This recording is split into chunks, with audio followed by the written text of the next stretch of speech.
في ورشه تتعلم تكتب من الخطوات المهمه اللي بقولها في الورشه هو موضوع مراجعه المسوده الاولى من الكتاب بتاعك. يعني بعد ما انت تمشي بقى على السيستم اللي هو يساعدك انك تحول الفكره بتاعتك لكتاب جاهز للنشر، طبعا بعد ما تخلص المراحل كلها بيبقى عندك المسوده الاولى للكتاب بتاعك. للاسف اسوأ حاجه ممكن تكون كتبتها هي اول مسوده للكتاب.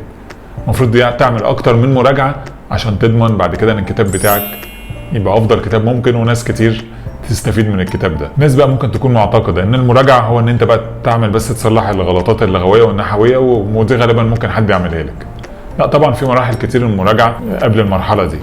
اول حاجه وانت بتراجع الكتاب تقرا يعني المسوده الاولى بتاعتك من وجهه نظرك كقارئ، تشوف هل الافكار متناسقه مع بعض، هل انت حاسس ان انت الحاجات مثلا كاتب 3-4 فقرات، هل ال3-4 فقرات دول تحت فكره كبيره رئيسيه؟ بتشوف بقى الحاجات اللي زي كده، لقيت حاجه انها مش محطوطه في مكانها، ساعتها يا اما تلغي الحاجه دي يا اما تحطها في مكان تاني.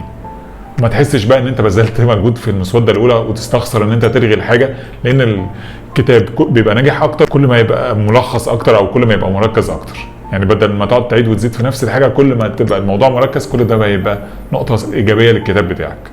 المراجعه الثانيه اللي ممكن تراجعها تشوف يعني عارف الروح كده بتاعت الكتاب بتاعك. هل انت عايز مثلا تطلع الكتاب بشكل مرح، يعني شكل كده يحسس ان هو اللي بيقراه ان هو موضوع سهل كده وبسيط، وان هو حتى ممكن يكون في قصص تساعد ان الموضوع يبقى فكاهي او موضوع يضحكوا او يعملوا اي نوع من انواع الترفيه؟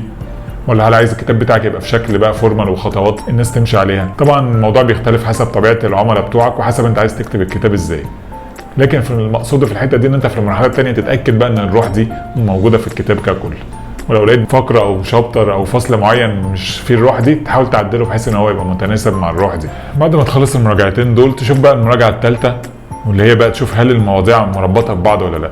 يعني هل مثلا الفصل الاولاني له علاقه بالثاني، وهل الثاني ده نتيجه للفصل الاولاني وهيبقى مقدمه للفصل الثالث، يعني بحيث انك تضمن ان الكتاب يبقى ماشي في سيكونس وماشي في ترتيب منطقي للقارئ لما يقراه.